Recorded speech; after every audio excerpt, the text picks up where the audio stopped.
तो जब कंस का वध कर दिया, अपने मामा को मार दिया कन्हैया ने, तो उनकी दोनों पत्नियां रोने लगी।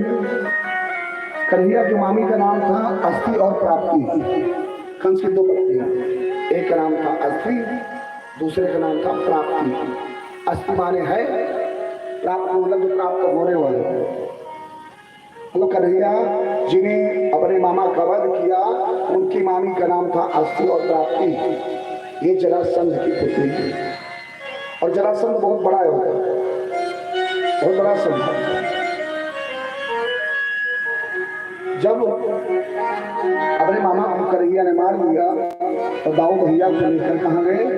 कारागार, जेल।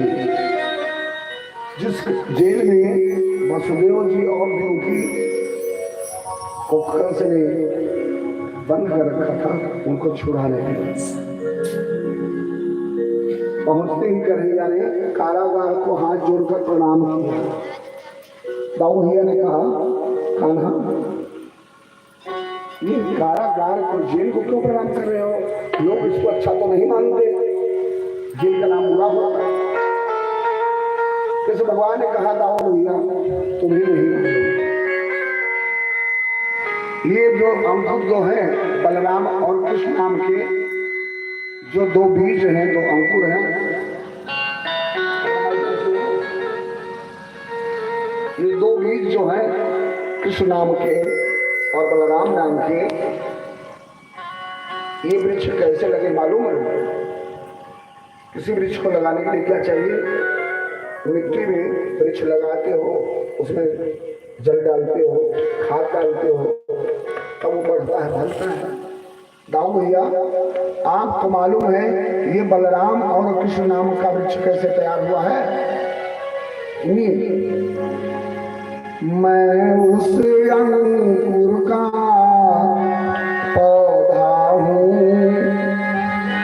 मैं उस अंकुर का पौधा हूँ, जो जेल भूमि में पाल गया। मैं उस अंकुर का पौधा हूँ, जो जेल भूमि में पाल गया।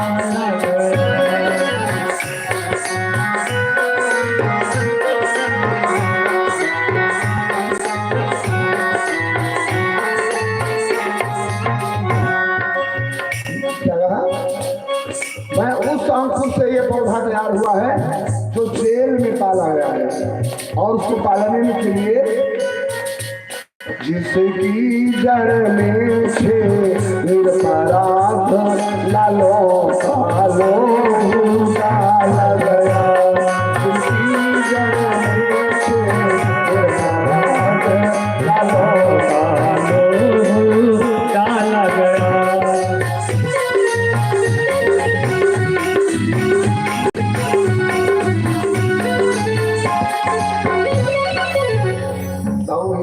हमें आपको पालने के लिए मेरे माता पिता ने हमारे वृक्ष की जड़ में हमें पालने के लिए 6 भाइयों का खून डाला है।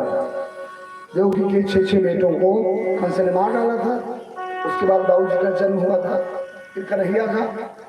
वही कृष्ण भगवान बता रहे हैं, दाऊ भैया आपको पालने के लिए, आपको बचाने के लिए, मुझे बचाने के लिए मेरे माता पिता ने 6 अपने पुत्रों की बलि चढ़ा दी, तो हम आप बचे, इसलिए मैं प्रणाम करता हूँ अपने माता पिता को।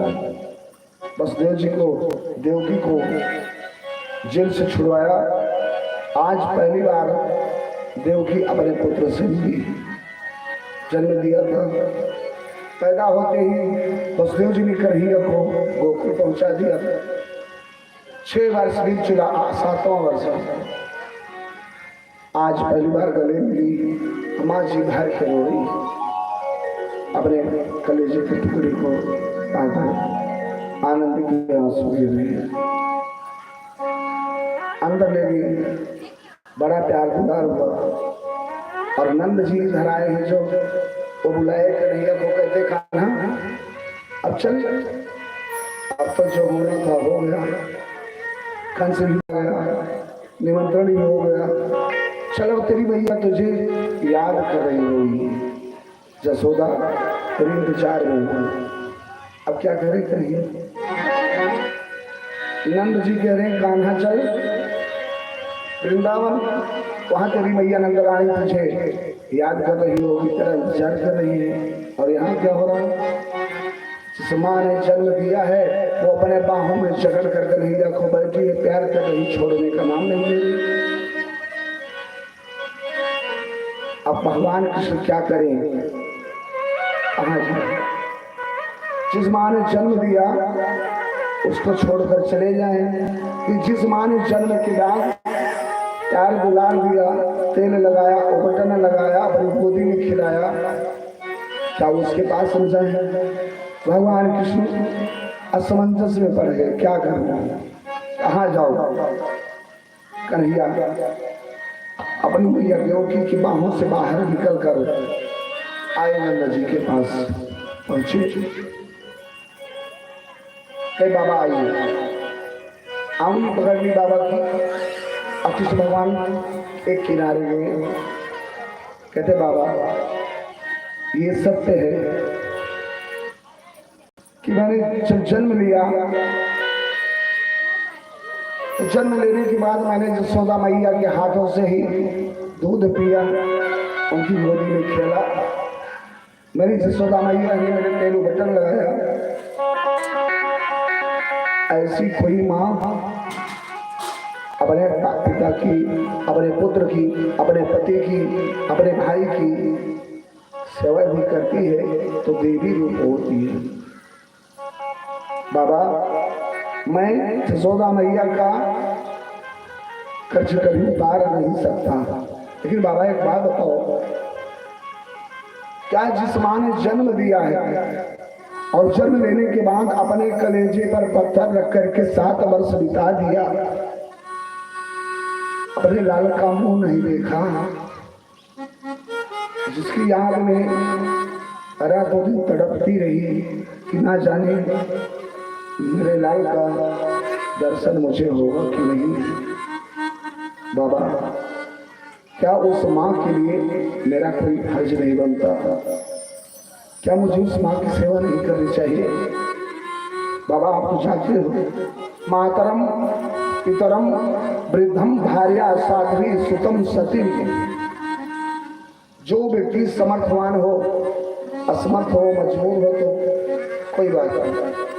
यदि आपके अंदर सामर्थ्य है और सामर्थ्य होने के बावजूद जो व्यक्ति अपने माता पिता वृद्ध की, अपने पत्नी की, अपने छोटे बच्चों की देखभाल नहीं करता है, उसकी 4 चीजें घटती हैं: आयु, विद्या, यश और बल। आयु आपकी कम हो जाएगी, आपका ज्ञान नष्ट होने लगेगा। यश की जो समाज में है, 4 लोग आपको अच्छा बोलते हैं, वो आपको बुरा कहने लग जाएंगे। ऐसे गांधी जी पिताजी घर में लेटे चारपाई पर, वृद्ध हो गए, चल नहीं सकते, तो उनको सहारे की जरूरत है ना। और हर माता पिता अपने संतान को जब पालता है तो अंदर में एक स्वार्थ होता बहुत बड़ा कि बेटा मेरे बुढ़ापे का सहारा होगा। और वही पुत्र जब बड़ा हो जाए और माता पिता को इग्नोर करता है तो किसी से बता भी नहीं सकते। बेटे ने आपको आंगन में जोर से बोलकर जवाब दिया हो और कह दिया हो तुम्हारे जैसा पिता रहे चाहे ना रहे, आपको धक्का दे दिया हो, आपको गाली दे दी हो और आप आंखों में आंसू लेकर आंगन से बाहर निकले, चौखट के बाहर, और कोई आपसे पूछे भैया क्यों रो रहे हो, तो क्या आप बता पाओगे कि मेरा बेटा बुलाया है? नहीं बता सकते।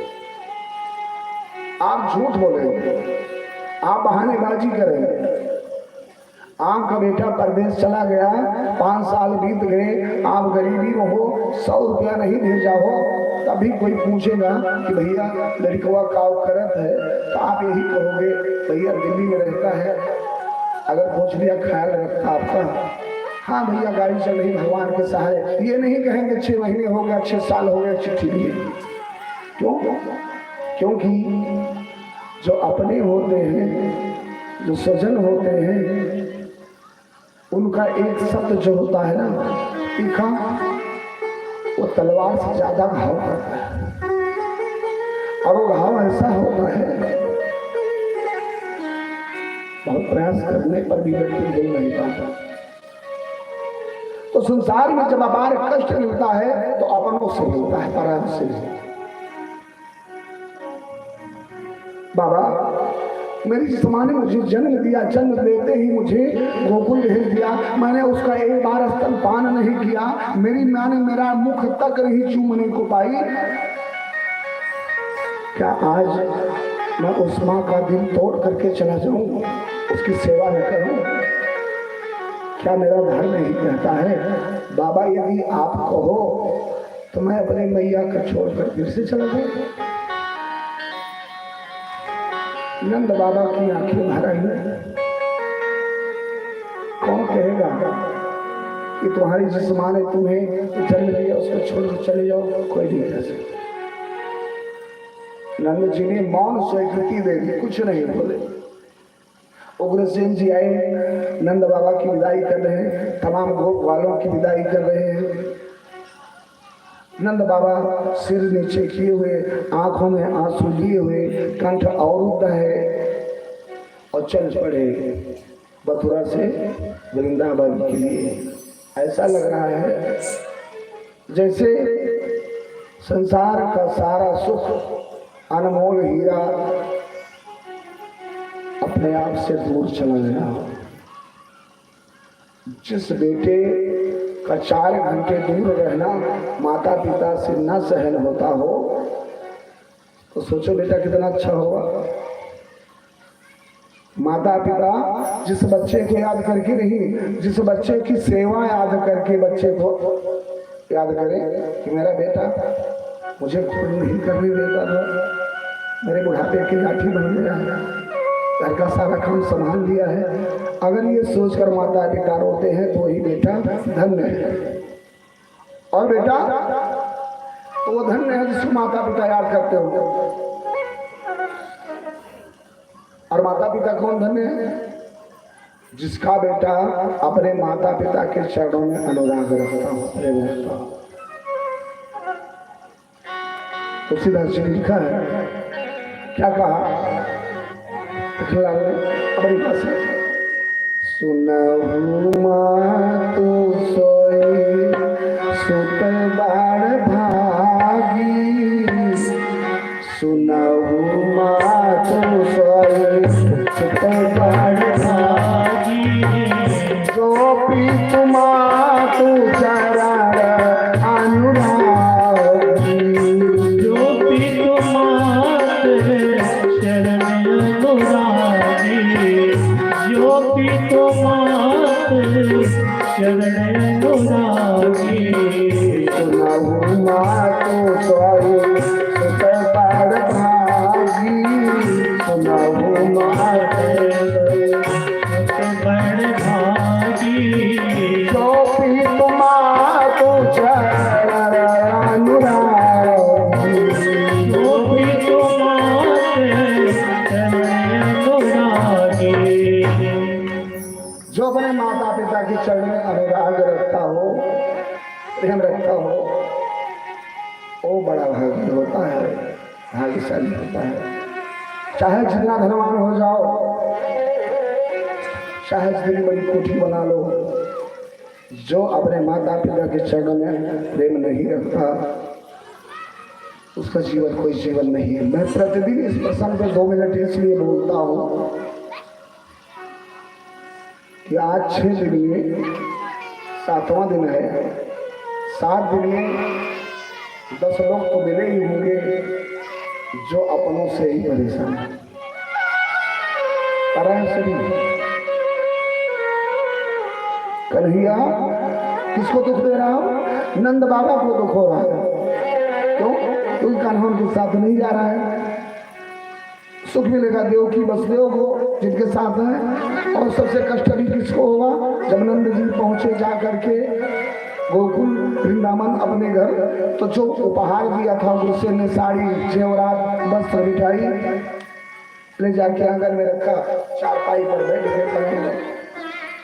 जसोदा सोचती है मेरा कन्हैया आ गया, नंद बाबा से बात नहीं करनी, दौड़ी दौड़ी गई दरवाजा के बाहर, इधर देखती उधर देखती, मेरा कान्हा कहा आया भी कन्हैया। दाऊ नहीं दिखे, कन्हैया कहीं नहीं दिखे। लोग नंद बाबा से कहती हैं कान्हा कहाँ है? वो तो नहीं दिखाई पड़ रहा है, दाऊ नहीं है। नंद जी सिर नीचे किए से बैठे हैं, कंधे पर हाथ रखकर नंद रानी ने कहा आप बोलते नहीं को, मेरा कन्हैया कहाँ है? नंद जी जब ऊपर मुख किए तो आंखों में आंसू थे और उन्होंने कहा कन्हैया 10 दिन बाद आएगा। आया नहीं, ये देखो तुम्हारे लिए उपहार भेजा है, ये वस्त्र भेजा, साड़ी है, ये मिठाई है, ये जवाहरात है, ये हीरे हैं। उठा करके जसोदा मैया ने सामग्री भेज दी, साड़ी वस्त्र मिठाई सोना चांदी नहीं चाहिए, ये कंकड़ पत्थर मुझे नहीं चाहिए, मेरा हीरा कहाँ है, मेरा लाल कहाँ है, मेरा बेटा कहाँ है, उसको लाओ। वो तो नहीं आया, 10 दिन बाद आएगा। नहीं आप लेकर के गए थे, आप लेकर क्यों नहीं आए? माँ की ममता उमड़ पड़ी, अंकुर प्रेम का फूट पड़ा, अपने बेटे के लिए ललक कर हार कर जसोदा मैया रोने लगी। एक माँ संतान पैदा करने के 10 महीने पहले से मरणांत तक, मरते दम तक जब वो जगी होती, सोई नहीं होती, तो एक ही चीज सोचती रहती है कि मेरा बेटा ठीक है कि नहीं, और कोई काम नहीं। सोते जाते उठते बैठते नंदरा ने पहला फेर दिया, बहुत समझाया नंद जी ने। नंदरानी आंगन में बैठ कर कन्हैया के शरण में आंसू बहा रही। गाँव वालों ने सुना कि नंद बाबा आ गए, कन्हैया भी आया होगा, सखियां दौड़ पड़ी, ललिता दौड़ी, विशाखा दौड़ी, कान्हा आ गया, दाऊ आ गया, चलो मिलकर देखते हैं। आई दौड़ी दौड़ी, नंदा बाबा बैठे, भैया जसोदा बैठी, कान्हा कहाँ गया? कन्हैया नहीं आया, कोई बोल नहीं रहा। ललिता ने कहा विशाखा से अरे वो छलिया आया होगा, बाबा को बोल दिया होगा बताना मत, हम लोगों को सताने के लिए, हमें रुलाने के लिए वो कहीं छुप गया होगा, चलो चलकर देखते हैं। इस यमुना के किनारे कहीं वृक्ष पर बैठा होगा, कहीं बांसुरी बजा रहा होगा। विशाखा ने कहा तो सही कह रही, आखिर है तो वही जो हम लोगों को छुप छुप कर परेशान करता था, चलो यमुना किनारे देखते हैं।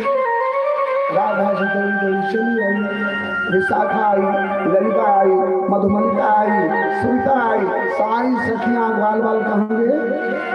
भगवान कृष्ण को ढूंढने के लिए यही यमुना के किनारे कहीं ढूंढे, सभी ढूंढ रहे, कन्हैया कहीं नहीं दिख रहा है।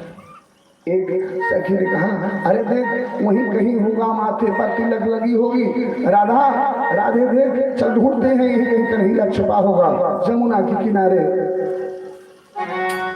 यमुना के निकट राधा,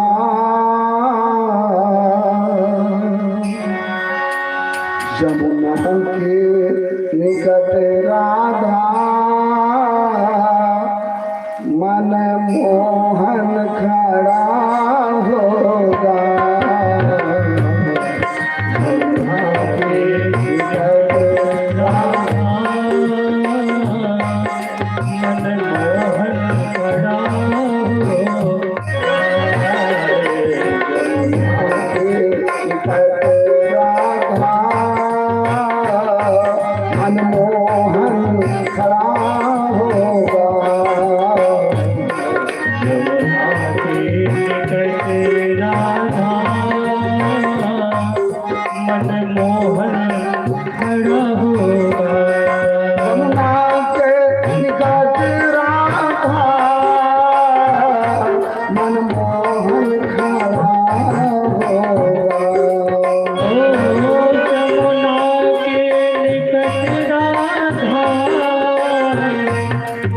मोहन गड़ा होगा माथे पे तिलक उनके माथे पर तिलक उनके काले कुंडल पड़ा होगा तिलक उनके काले कुंडल पड़ा होगा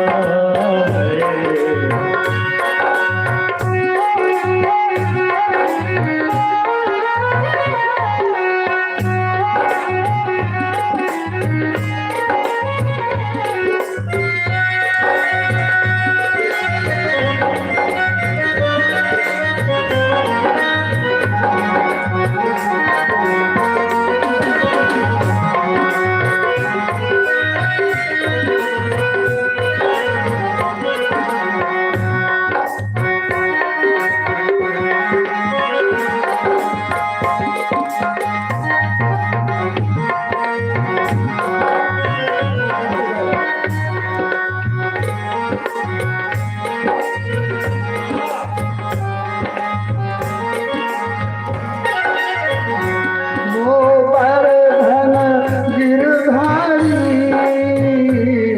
याद मेरी भुलाए गोवर्धन गिरधारी याद मेरी भुलाए हो गोवर्धन गिरधारी याद मेरी भुलाए हो ना जाने बड़ी ना जाने खूब जाने कैसा जादू किया होगा सुना के सवेरा मोहन खड़ा होगा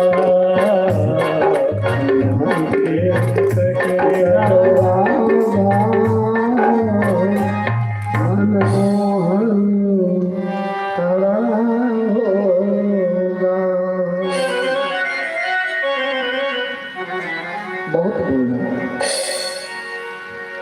सभी सखियों ने ग्वाल वालों ने सखाओं ने बहुत ढूंढा कहीं कहीं नहीं मिले रो रो कर बेचारी तड़प कर अपने घर चली गई। ध्यान दीजिए वहां भगवान श्री कृष्ण बैठे हुए हैं मथुरा में, यहाँ गोपियां कन्हैया के वियोग में रो रही हैं, वहां बैठे भगवान भी रो रहे हैं। उद्धव जी कन्हैया के मित्र आए, कन्हैया से पूछा कान्हा क्यों रो रहे हो, दुखी क्यों हो? भगवान कृष्ण ने कहा उद्धव जी मुझे वृंदावन ब्रजमंडल के सभी को सखाओं की याद आ रही, अपने बाबा की याद आ रही, मैया की याद आ रही। उद्धव जी ने कहा कान्हा चला जा, चा मिल गया, कई दिन हो गए। भगवान कृष्ण ने कहा नहीं उद्धव जी मैं नहीं जाऊंगा, आप चले जाओ। उद्धव जी बृहस्पति जी के शिष्य थे, बहुत ज्ञानी। उद्धव जी को ये अभिमान था कि मैं बहुत ज्ञानी हूं, मेरे जैसा कोई विद्वान कोई ज्ञानी नहीं है। इसलिए कि भगवान उद्धव जी को भेज रहे चले जाओ, गोपियों को समझाओ, कह दो हमारे लिए रोए ना, किसी और की उपासना कर ले, हमें भूल जाए, मैं तो हर जगह व्याप्त हूँ, जो भी बताया आप जो समझाओ।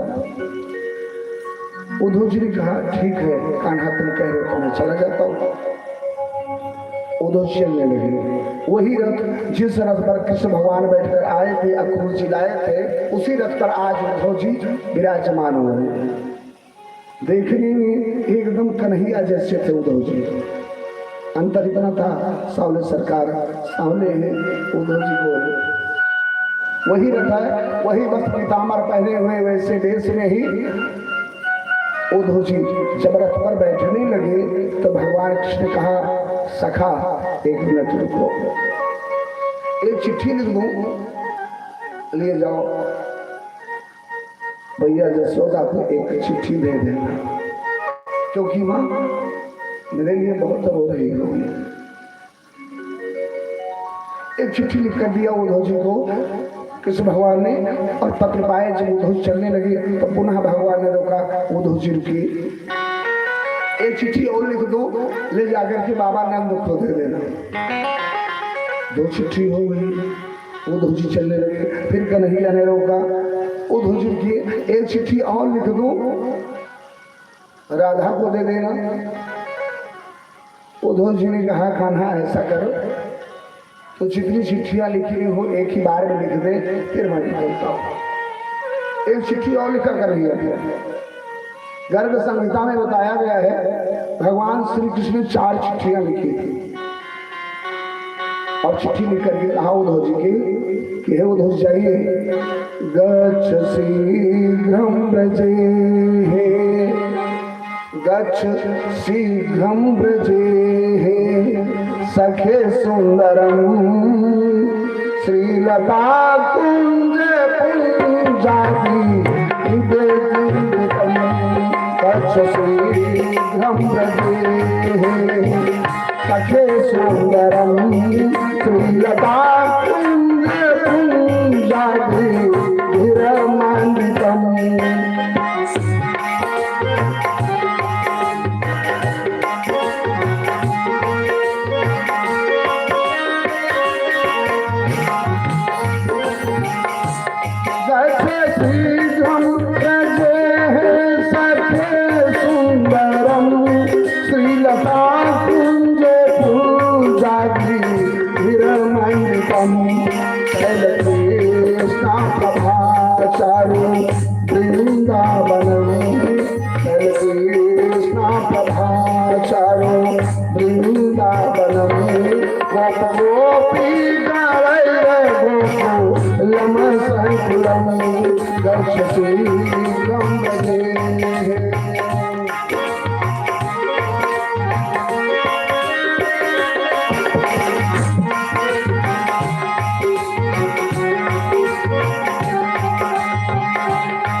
पहला पत्र बाबा नंद को दे देना, और दूसरी चिट्ठी हमारी मैया जसोदा को देना। और तीसरा, एक पत्रम तु नंदाय वेदीयताम वाद्वीयम जसोदा परिचयवभो वाद्वीयम त्वदीय राधि काय सखे। तीसरा पत्र राधिका को दे देना, वात्मीयं तदीय राधिकाय सखे अजगत्ताहि प्रणमन्तु रमसुन्दरं गच्छ शीघ्रं व्रजेः सखे सुन्दरं श्रीलता कुञ्ज पुंजादि विरमान्वितम्।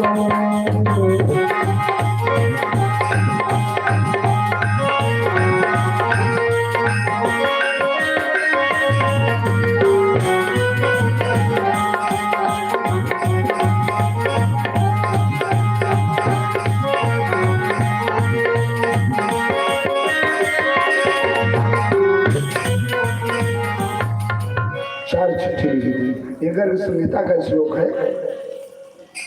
गर्भ संहिता में बताया गया है भगवान कृष्ण ने 4 चिट्ठी लिखी और कहा एक पत्र नंद बाबा को देना, एक जसोदा मैया को देना, एक राधा को देना, और एक पत्र जो छोटे छोटे बाल बच्चे हैं गांव के उनको दो। 4 चिट्ठी लिखी। इसका मतलब क्या हुआ? 4 चिट्ठी मतलब क्या होगा? मतलब ये है कि जो प्रेमी होता है, जो सबका प्यारा होता है, वो कैसे होता है, क्यों होता है? इसलिए होता है वो सबको प्यार करता है।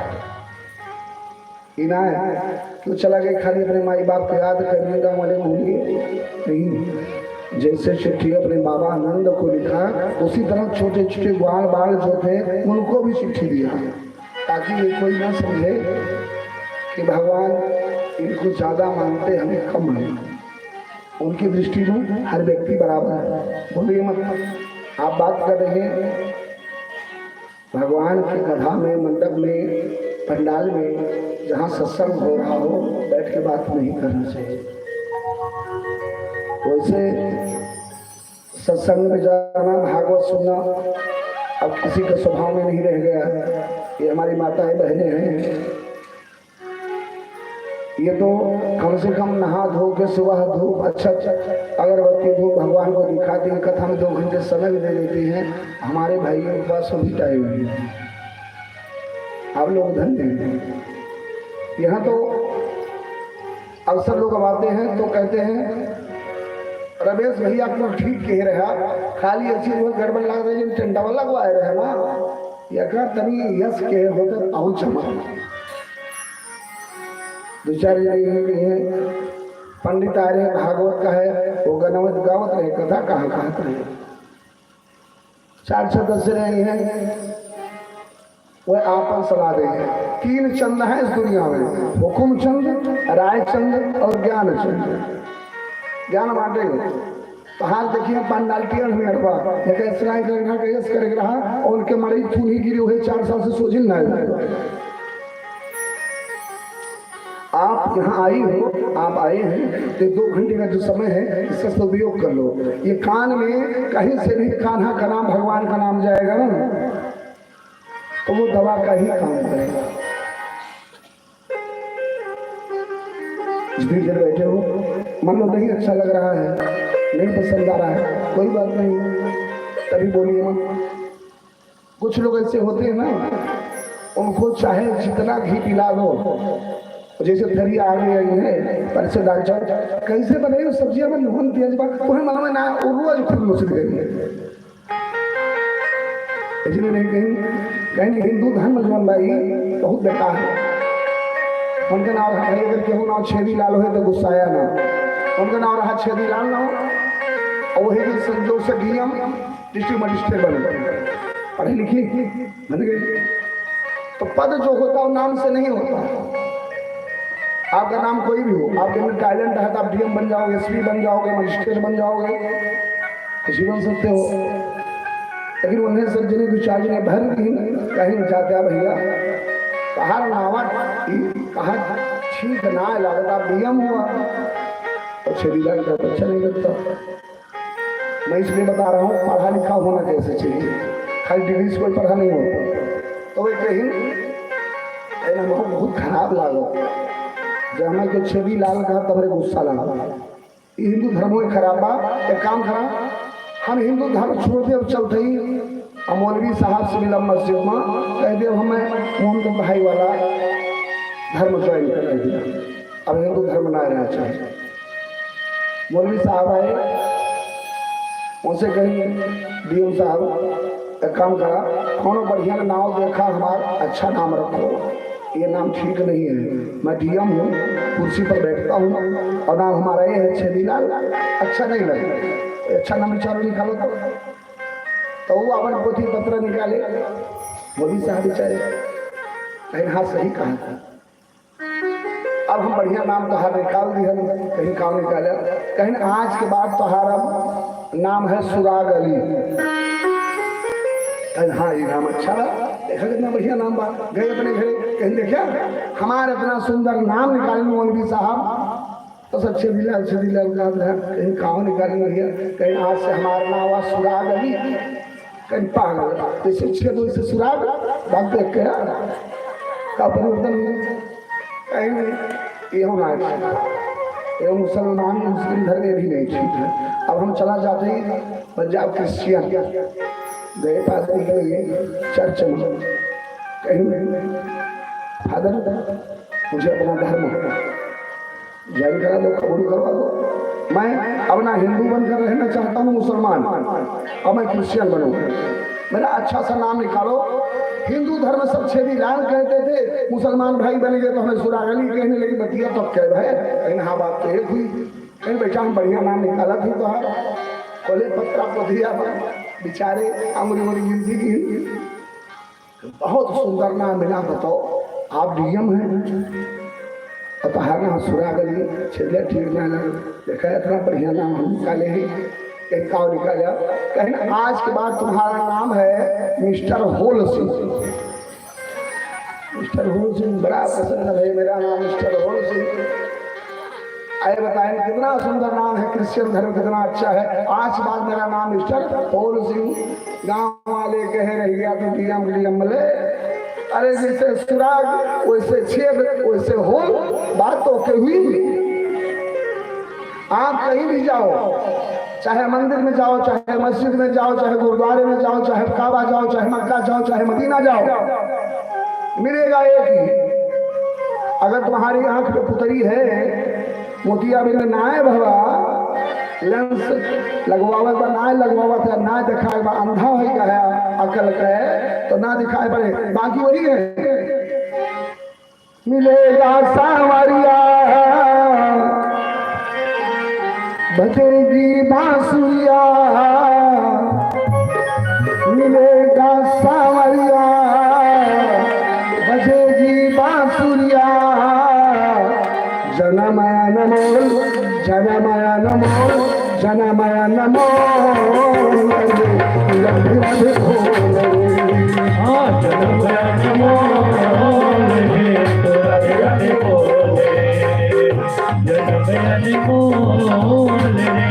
राधे राधे बोले मिलेगा सावरिया मिलेगा सावरिया बजेगी बांसुरिया बजेगी बांसुरिया जनमया नमो जनमया नमो जनमया नमो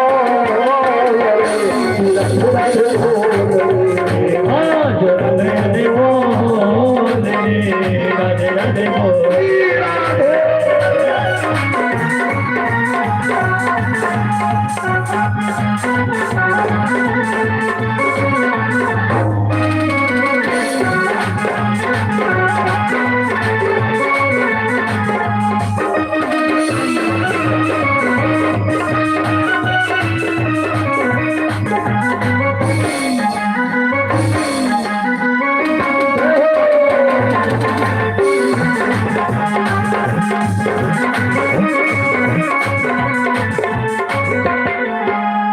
श्री राधा रानी श्री राधा रानी महिमा उसकी वेद बखानी महिमा की वेद बखानी आज श्री राधा रानी आज सत्य श्री राधा रानी महिमा जिनकी वेद बखानी महिमा जिनकी वेद बखानी हृदय बड़ खोल रे गिरा भिरा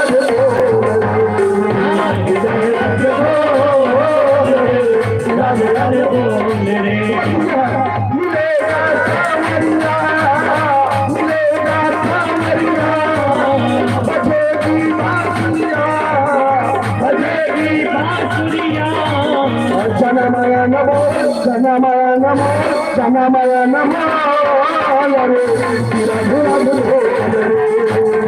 जनमया बोले राधे राधे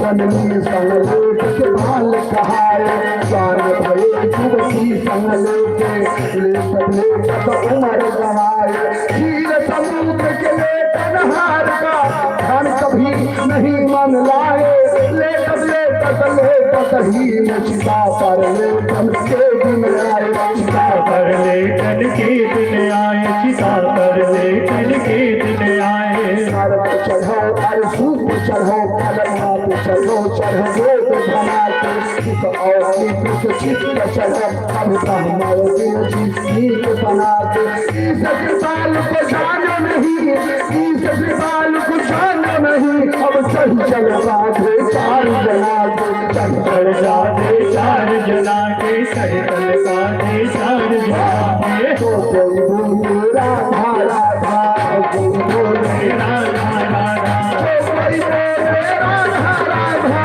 कोई बोले राधा राधा और बोलेगा समझ लो राधा जी का नाम नहीं ले रहा राधा रानी महारानी जो कोई बोले राधा राधा कोई बोले राधा राधा मिट जाए जीवन की बाधा मिट जाए जीवन की बाधा सारे जहां डोल राधे राधे सारे जहां डोल राधे राधे बोल रे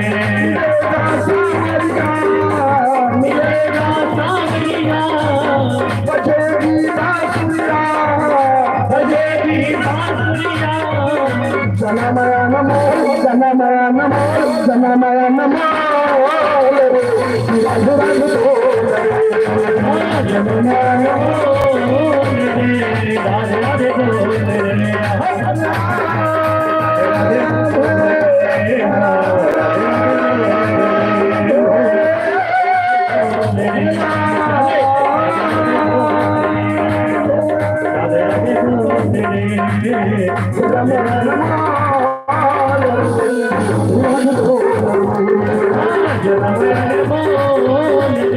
राधे राधे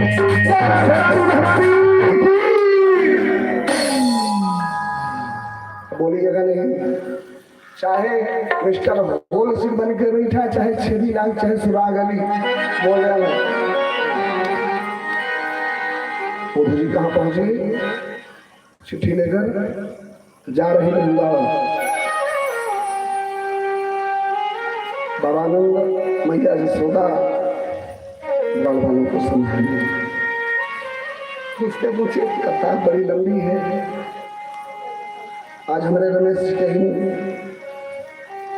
रमेश गौर साहब बसंत राम जी के सुपुत्र कहें गुरु जी कथवा 5 बजे आरती कर दिन करा जो शाम वाली कथा टाइम से चालू हो जाए रतिया 12 बज जाता तो क्या करिए बताओ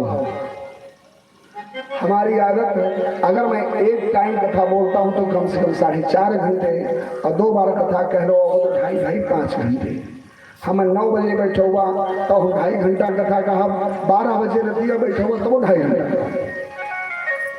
अब बैठाए हो आप 2-2.5 घंटे बहुत कम कह दे 2.5 घंटा आज 5 बजे आरती हो जाएगी इसलिए जाए बाराती जाए बारात की ब्याह हुए तैयारी करे हुए काम ज्यादा बा यहाँ सजावट होगी तो बड़ो बड़े बना जाए अब आए और पहुँचाई होगी घर लगेगी कथा लंबी होगी तो आप लोगों को असुविधा ना हो रात में जाने में इसलिए कथा 8 बजे प्रारंभ हो जाएगी ताकि आप 11, 10:30, 11 बजे तक फ्री हो 8 बजे तभी प्रारंभ होगी जब 5, 5:30 बजे उठेंगी क्रिया होगी संध्योपासन होगा जलपान होगा तो इसलिए आप लोग अवरोध ना उत्पन्न करें आराम से 30-40 मिनट 30 मिनट कथा सुने आधे घंटे आरती कर देते हैं ताकि कथा बड़ी मार्मिक और ये वो कथा है मान लीजिए आप भगवान से प्रेम नहीं करते हैं गोपिकाएं करते हैं अपने माता पिता से तो करते ही हैं अपने स्वजन भाई से तो करते हैं केहू से न कर हो बात तो अपने सरमान को तो महत्व होगा और आज कहिए कहना आज के समय में रिश्तेदारी तो ये बढ़िया चलती रहा एक सड़ू वाली ससुरारी वाली बाकी बहन खिया अब बिटिया खिया जाए अब वो अगर पुरनिया हो गई तो भतीज तो कदार ताके ना चाहत मजबूरी हुए नौटा बात चल जाए अगर भैया संजोग से ससुराल गए बाकरगंज और कहीं भैया वही बगलिए चला जाया गाँवाबाद दामोदरपुर बहनी की हो लिहा करे बाबू तोहरो दिमाग काम आम न कर तो एकदम बुढ़ाई है तो छठियाई है तोहरा के काम ना है। अब वहाँ जात है 50 रुपया पेट्रोल लगे चलाओ। अब जाई बोले के यहाँ तो हम 1 किलो लड्डू खरीदी 200 रुपया मिठाई। अब आवाज लगी बूढ़ा 100 रुपया लगी तो हम उठी अड़कर थी अक्कर बन के नदी 50 रुपया देवा 1500 देवा ये बैठे बैठे बकवास कर रहा था बेचारे डांटे चुप रहे। और चाहे 4 सढ़ुआइन हुए सबके 2 लड़का हुए तो हर महीना में 8 बर्थडे पर मनाई है कुल। माई से कही बेटवा कि माई आपने मुझे जन्म दिया मुझे अपना दूध पिलाया मैंने सीने पे लगाया अगर हमें मौका मिल जाए आपके कर्जा से हम उड़ी हो जाए तो समझो संसार सबसे बड़ा काम कर जाएगा। लड़का परदेश से आ रहा माई कहीं बच्चा अगर तोहरे मुड़े भी है अक्के बुझवा कि हम महतारी के दूध का कर्जा उतारे चाहिए कर्जा रही तो चला हम आज तो है कर्जा से मुक्त कर दिए खाली 1 दिन हमारे सेवा कर जिंदगी भरे बात छोड़ा आज तो खाली हमारे सेवा कर दिया हम तुम्हें अपने दूध के कर्ज से मुक्त कर माई। रात को माँ ने भोजन बनाया स्वयं भोजन किया अपने बेटे को भोजन कराया। माँ चारपाई पर लेट गई बेटा चरण दबा रहा है मैया का हाथ तक दबाया। उसके बाद वही चारपाई के बगल चटाई बिछाकर जमीन पर लेट गई। रात को जब 11 बजा तो बूढ़ी माँ ने कहा बेटा मुझे प्यास लगी जल पिला दो। लड़का उठ गया लोटा उठा में धाके जल भर पिलाया माँ को दिया। माँ लो माँ ने 2 घूंट जल पिया बाकी जल वही गिरा दिया। फिर 12 बजे बोलती बेटा प्यास लगी है जल पिला दो। फिर बेटा उठ के गया जल लेकर आया माँ 2 घूंट जल पी बाकी जल वही गिरा दी। 2 बजे रात को फिर माँ ने कहा बेटा प्यास लगी जल पिला दो। बेटे ने कहा क्या माँ बार बार दौड़ाती हो रात भर जल पीती नहीं हो 2 घूंट पीती हो बाकी सब जल गिला देती हो। देखो आपने कीचड़ कर दिया मेरा बिस्तर गीला चटाई गीली हुई मैं कहाँ लेके। माँ ने कहा शाबाश बेटा शाबाश तू मेरी सेवा 4 घंटे नहीं कर पाया तेरा बिस्तर गीला हो गया तुझे बुरा लग रहा है। अरे जब इतना सा था ना पेट में था तब से लेकर जन्म लेने के बाद तक तो जब बिस्तर गीला करता था तो गीले में मैं सूखे में सो सकता तू 4 घंटे सेवा नहीं कर सका। और कहता है दूध के कर्ज से मैं उल्लू होना चाहता हूँ। अगर उल्लू होना चाहता है तो ऐसे होगा साथी है जहां में सब गंगा जल बिंदु पान तक अर्धांगिनी बढ़ेगी तो केवल मकान तक साथी संगी साथ देंगे तो दिलासीगंज शमशान तक। बेटा भी फर्ज पूरा करेगा तो अग्नि के दान तक। अलोट के लिए घरे पहुंचे हैं जरही न भरे फोन उठाइए कहिए हे लेखपाल बाबू अब चला गए खेतौनिया हमारे नाव खारी दाखिल करे। अगर गलती से 3 भाई है एक भाई के नाम 1 बीघा ज्यादा चढ़ेगा तो मुकदमा लड़ी है हाई कोर्ट तक सुप्रीम कोर्ट तक। कौन जिसके लिए तुम मर रहे हो जिसके लिए दिन झूठ बोल रहे हो जिसके लिए बेईमानी कर रहे हो जिसके लिए रात दिन एक कर दिए हो वही क्या करेगा। सोच लो एक दिन देके धोखा तुम्हें तेरे बिजड़े से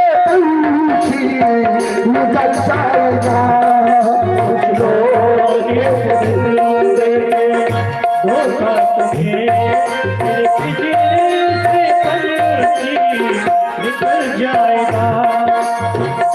सोच लो एक दिन देके धोखा तुम्हें तेरे बिजड़े से निकल जाएगा। शाम सुंदर बिना तेरा खाक होकर जमीनों में मिल जाएगा, खाक होकर जमीनों में मिल जाएगा।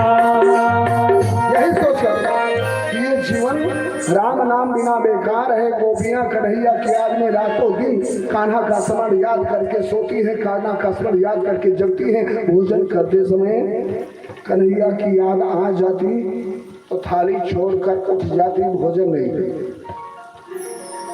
प्रेम बहुत, उन्हीं को समझाने के लिए उद्धव जी आए। और जब पहुंच गए, कुल्ही खटकाया नंद जी के दरवाजे का। नंदरानी दरवाजा खोल कर देखा, सामने एकदम कन्हैया जैसा बेस उद्धव जी का खड़े। यशोदा मैया ने समझा मेरा कन्हैया आ गया। दाएं देखती बाएं देखती, कोई नहीं दिखा। आप कौन हो? नंद जी ने पहचाना, लाकर आंगन में बिठाए। नंद जी ने बताया यशोदा को कि कान्हा के मित्र है। तो बताया कन्हैया के मित्र है। तो यशोदा मैया हाथ पकड़ कर, भैया आपका क्या नाम है? उद्धव। अच्छा उद्धव, तो आप मेरे कन्हैया के साथ रहते थे, कैसे है मेरा कान्हा? उसको माखन रोटी तो मिलती खाने को ना। वो जब बांसुरी बजाता है, शरारत करता है, मटकी फोड़ता है, तो उसे कोई डांटता तो नहीं, उसे कोई मारता तो नहीं। आप लाए क्यों नहीं मेरे कान्हा को? आप क्यों नहीं लाए? जब आप मेरे कन्हैया के मित्र हो, उसको क्यों छोड़ा है? अपने मित्र को अपने साथ क्यों नहीं लाए? तो मित्र नहीं हो। अगर तुम मेरे कन्हैया के मित्र होते तो इसी रथ पर बैठकर मेरा कान्हा गया था, आप मेरे लल्ला को इसी रथ पर बिठा कर ले आए होते। ये प्रेम भाव देख कर उद्धव जी का गला भराया। नंद जी की आंखें भराई और हो गई बाणी, बोल नहीं पा रहे हैं। और गोपियों को पता चला कोई सखा आया, कान्हा का मित्र आया है। सारी गोपियां एकत्र हो गई, कोई कान्हा का मित्र आया है, संदेश लेकर आया है। हाँ आया होगा, अब कन्हैया हमें क्यों याद करेगा? वो तो गया मथुरा की राजकुमारियों के साथ भोग कर रहा होगा। हम ग्वालन अनपढ़ गंवार हमसे प्रेम क्यों करेगा? कान्हा छोड़कर चला गया, वो तो छलिया है। पुनः पुनः स्मार्य कि बार बार गोपियां भगवान को याद करती हैं, सारी एकत्र होकर के एक दूसरे से कहती हैं, अरे तू जानती नहीं वो तो इधर छलिया है। पहले प्रेम किया, प्रेम के धागे में बांधा, और जब हमें उसकी प्रीति हो गई तो छोड़ के चला गया। दूसरी शक्ति कहती अरे वही तो है, ये वही है काले सांवले जो रामा अवतार में राम बने थे ना, ये वही तो है। अरे वही राम जिसने अपने पत्नी को बचाने के लिए अपने भाई से बनखा की नाक कटवा दी थी लक्ष्मण से, वही तो है। दूसरी कहती हाँ तू सही कह रही है, ये वही राम है जो अपनी पत्नी को पाने के लिए सुग्रीव से दोस्ती कर दी और उसके भाई बाली को मार डाला। प्यार में बोल रही है, ऐसे बोलते हैं लोग। तीसरी कहती तू सही कह रही है, ये छलिया है।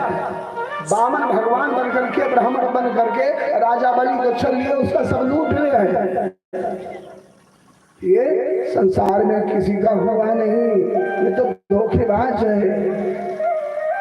प्यार में जब कोई व्यक्ति किसी को प्रेम करता है और उससे दूर होता है तो वैसे ही एक भौरा मधु के बंधु काला काला भौरा मन मनाता हुआ मडराता हुआ आया ललिता के पास से, मन करके निकल गया। ललिता ने कहा छलिया, तू भी छलिया, तू भी काला, कन्हैया भी छलिया, वो भी काला, तू कन्हैया का मित्र है। देख तेरी मुछ पीली है, और की मीछ पीली होती है। गोपियां कह रही तू कन्हैया का मित्र है।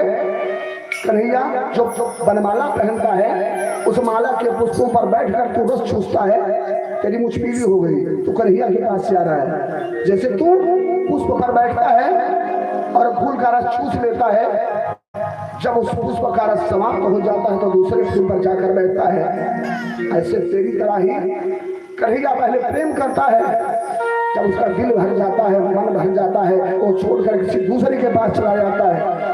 पहले तो हमसे प्रीत किया, प्रेम का स्वांग रचाया, और जब मैं उसके प्रेम में बंध गई तो हम लोगों को छोड़ करके वो मथुरा चला गया, राजकुमारियों के साथ आनंद मना रहा है। तो चलिए एक मैना पक्षी चिड़िया वही वृक्ष पर बैठी थी ऊपर, और सुन करके कभी राधे श्याम राधे श्याम राधे श्याम। अच्छा मैना पक्षी बोली राधे श्याम राधे श्याम, तो विशाखा ने टीला उठाया खींच के मारा, हत्या राधे श्याम बोल रहे। ये सब जब वार्तालाप कर रही थी, उसी समय उद्धव जी टहलते टहलते गोपियों को चिट्ठी देने के लिए वहां आ गए। जो गोपियां बात कर रही हैं सब उद्धव जी सुन रहे हैं, देख रहे हैं। जब उठाकर बट्टा एक मारा उस मैना पक्षी को विशाखा ने, तो उद्धव जी बोल पड़े, अरे भाई तुम लोग इस मैना पक्षी को क्यों मार रहे हो, उसने तुम्हारा क्या बिगाड़ा है। तो गोपियां कहती अच्छा तो आप कन्हैया के मित्र हैं। हाँ आपका ही नाम उद्धव है। हाँ मैं ही उद्धव हूँ।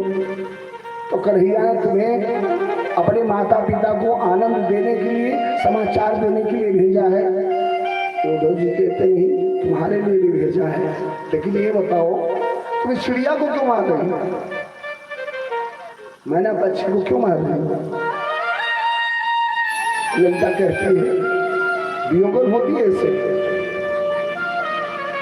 कोकिल बाण, कोकिल की आवाज है ना, जब कोयल बोलती है तो वियोगन को ऐसे लगता है जैसे कोई बाण चला रहा हो। वो राधे श्याम बोल रही है, ये हत्यारण कह रही है। उद्धव जी ने कहा क्यों मार रही हो, तो ललिता ने जवाब दिया कि ये हत्यारण मुझ में रहकर, ये पापड़ी है हत्यारिणी है, मेरे कलेजे को जला रही है। जबकि वो राधे श्याम बोल रही है, क्यों जलन हो रही थी। ललिता कहती है कि ये हत्यारण मुझ में रहकर बस राधा श्याम ही कहती है, और कृष्ण बसे मथुरा जाकर ये कुब्जा कृष्ण न कहती है, ये कुब्जा कृष्ण न कहती है।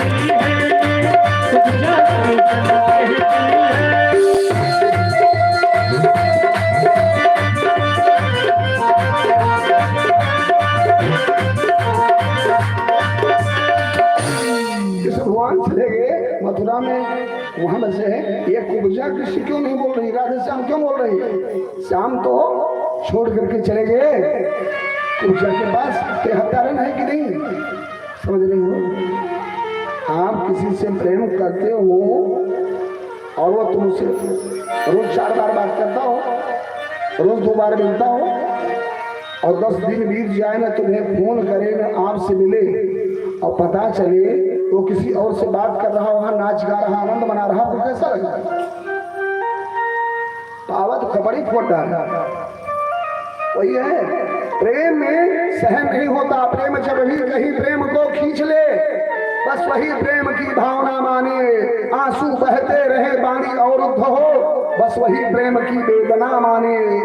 प्रेम जब भी कहीं प्रेम को चूम ले, बस वही प्रेम का पालना मानिए। कोई अनुराग से अगर कहीं सींच दे, उसको प्रेमी नहीं देवता मानिए। प्रेम ही एक ऐसा है जिससे आप सिंचन कर सकते हो, उर्वरक दे सकते हो, अपने किसी भी वृक्ष को, पौधे को, किसी भी आकार को प्रारूप बड़ा बना सकते हो, मतलब उसको आगे बढ़ा सकते हो। यदि प्रेम नहीं है, स्वार्थ है, तो 2 दिन में रिश्ता टूट जाएगा, 4 दिन बाद आपका व्यवहार समाप्त हो जाएगा। इसी तरह जब भगवान कृष्ण को खोजती रही, बोलती रही, तो उद्धव जी बोल पड़े, कहते गोपी सुनो, तुम्हारा जीवन धन्य है, आप लोग धन्य हैं। आप जैसा भाग्यशाली संसार में कौन हो? लोग पूजा पाठ तपस्या करते करते, माला जपते जपते, वेद मंत्र बोलते बोलते संसार छोड़कर चले जाते हैं, किसी की मुलाकात ही नहीं होती उनसे। और एक आप हो कि भगवान कृष्ण को बचपन से आपने ही देखा, जब पैदा हुए, जब चलना नहीं सीखा था, जब घुटनों से पैर से चलते थे, जब ठुमुक ठुमुक कर चलते थे, खेलने जाते थे, गाय चराते थे, आप साथ रास रचाया, तो आप बाहों में बाहों डाल करके कन्हैया के पास खड़ी रही, आपने उनकी मुस्कान देखी, उनके चरणों का स्पर्श किया, आप तो भाग्यशाली क्यों रो रहे हो? तुम्हारे जैसा संसार में कोई है? गोपियों ने कहा हाँ ठीक कह रहे हो। और क्या कहा कन्हैया तुम्हें समझाने के लिए? तो निकाल कर चिट्ठी दे दी। जब कृष्ण भगवान ने लिखा था, उद्धव जी ने गोपियों को पकड़ा। अब गोपी उस पत्र को खोला, राधा जी ने चिट्ठी राधा को दी थी, नंद जी को, जसोदा को, राधा को, छोटे छोटे बाल गोपालों को 4 चिट्ठी दी। राधा जी को चिट्ठी दी और उन्होंने चिट्ठी खोली। क्या लिखा था? चिट्ठी खोल के यहाँ देखा थे, घुमा के यहाँ देखा थे, कुछ लिखा ही नहीं, सादा कुछ लिखा ही नहीं। और राधा जी पढ़ रही है, सारी सखियां देख रही हैं कि चिट्ठी में क्या लिखा है। राधा जी, राधिका क्या लिखा है? चिट्ठी पढ़। कन्हैया ने क्या लिखा है? कोई इधर से हाथ पकड़ रहा, कोई इधर से पढ़ रहा, और जो कागज देखा, कागज में कुछ लिखा ही नहीं। क्यों? क्योंकि ये जीवन ही कोरा है, सादा कागज है, इसमें कुछ लिखा नहीं। आप खुद लिखते हो। कैसे खुद लिखते हो? जब सुबह सो करके उठते हो, योगा करते हो आधे घंटे, तो निरोगित रहते हो। जब 8 बजे निकल जाते हो ड्यूटी करने, 8 घंटे ड्यूटी करते हो, चाहे प्राइवेट नौकरी हो चाहे सरकारी, लौट कर आते हो, तो 30 दिन के बाद 7 तारीख को 30,000 40,000 तनख्वाह पाते हो, अपना घर चलाते हो, अपने बच्चों को पढ़ाते लिखाते हो।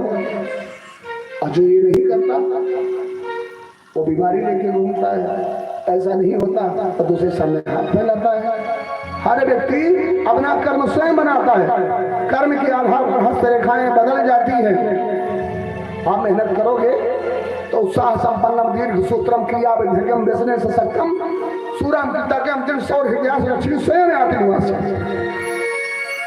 लक्ष्मी अपने आप आपके घर आएंगी यदि आप उत्साह से कार्य करेंगे, लगन से कार्य करेंगे, क्रिया को विधि से करेंगे, दृढ़ता हो, संकल्प हो कि मैं ये कार्य करूंगा। मुझे डॉक्टर बनना है तो मैं 8 घंटे पढ़ूं, चुका है 20 घंटे पढ़ना पड़े, पढ़ूंगा, मैं MBBS डॉक्टर बनूं।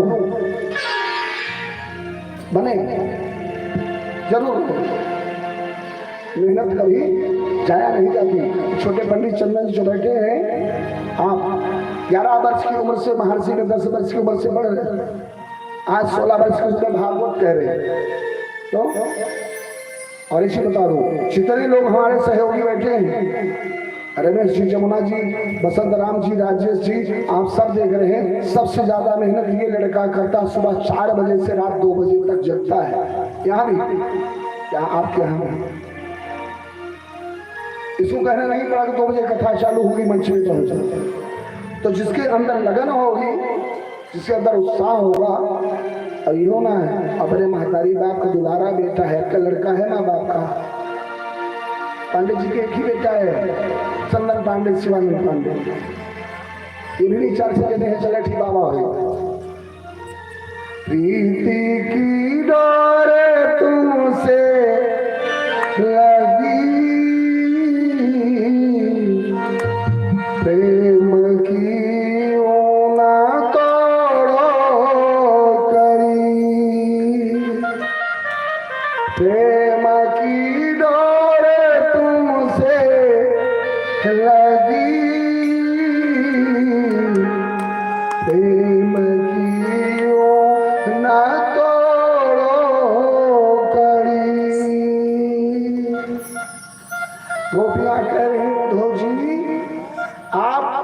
क्या समझाना चाहते हो?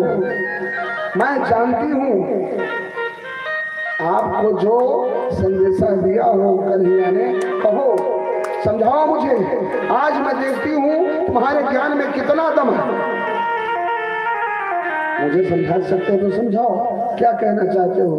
उद्धव जी ने कहा, सुनो, अब उपदेश दे रहे हैं कि कन्हैया ने कहा है गोपियों कि मैं सबका उपादान कारण हूँ, मैं सब में व्याप्त हूँ, ना मैं किसी के पास हूँ ना मैं किसी से दूर हूँ। जैसे इस संसार में हर जीव के लिए जल, वायु, अग्नि, पृथ्वी, आकाश जरूरी है, हर जगह ये व्याप्त है, बिना इसके कोई जीवित नहीं रह सकता, उसी तरह मैं हूँ।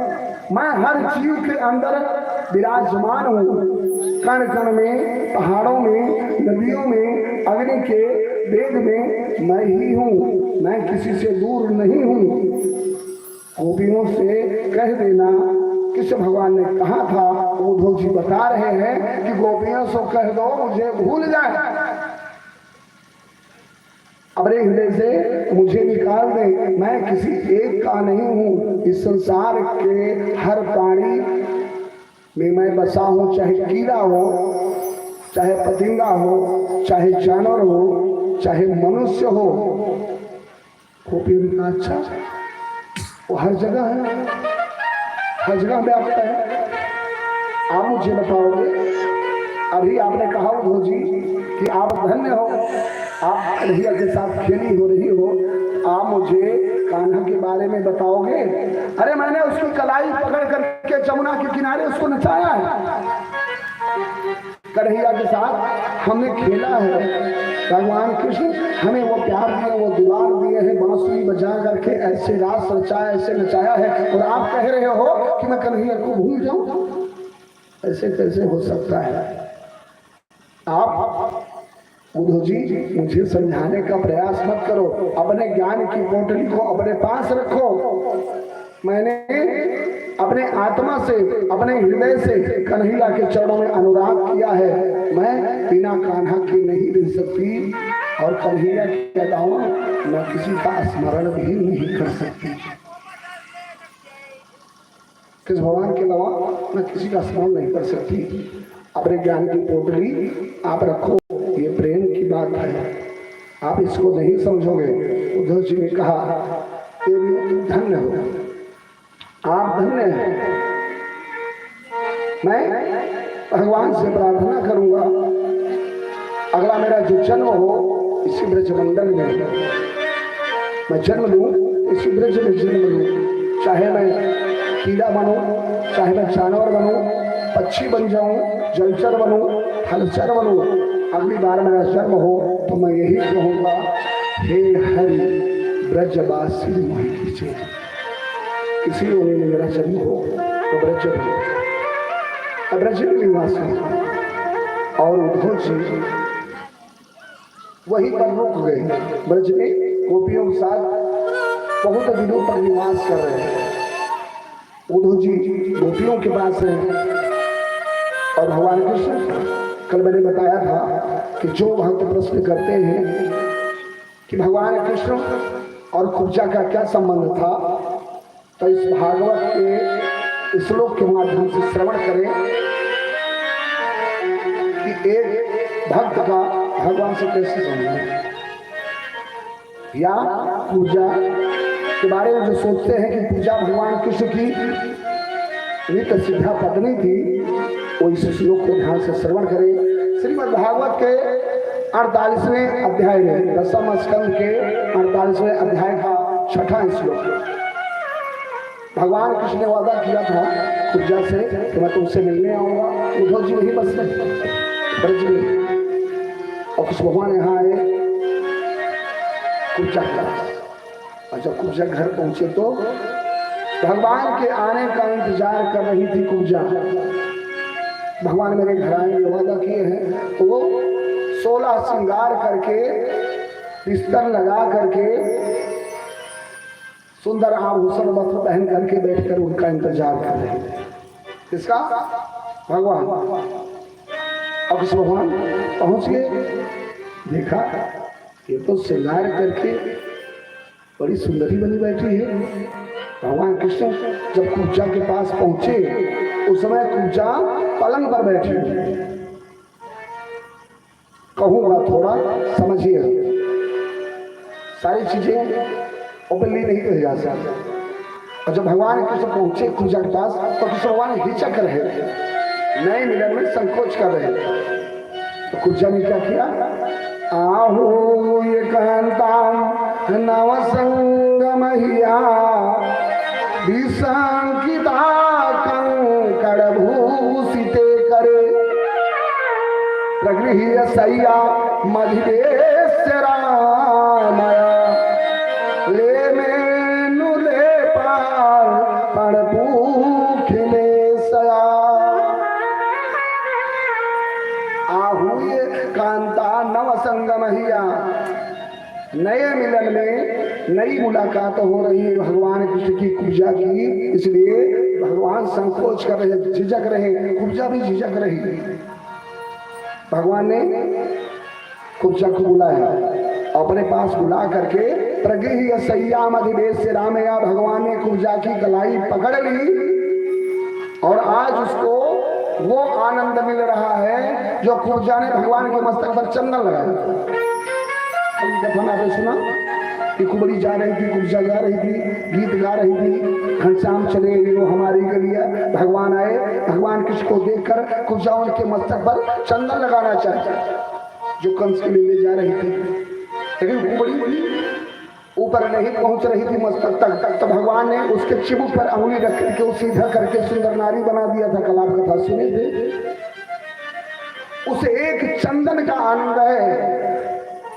भगवान के मस्तक पर चंदन लगाया था सौरंधी ने, कुब्जा ने, उसका फल क्या मिल रहा है कि भगवान उसके घर आ करके उसके बगल बैठ करके उससे बात कर रहे हैं।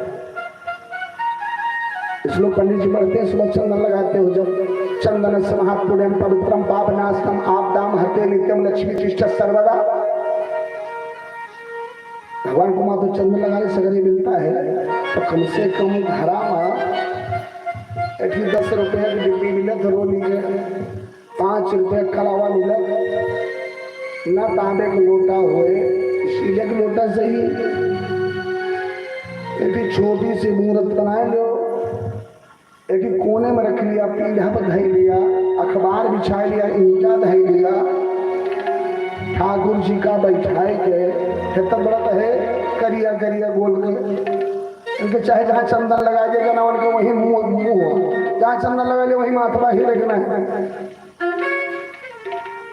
वो भी नहीं होता।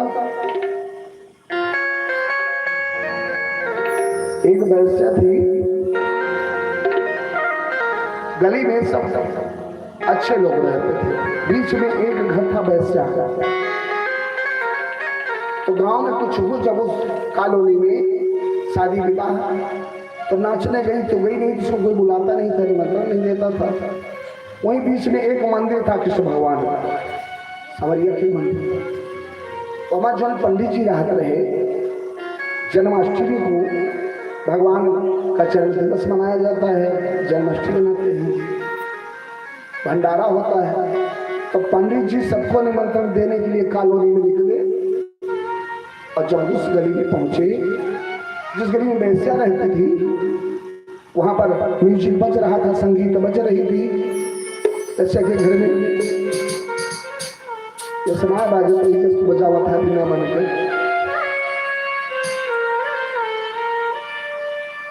पंडित जी ने सोचा है तो वैश्या का घर है, एक क्या हुआ है तो इंसान ही, लाओ निमंत्रण इसको भी दे।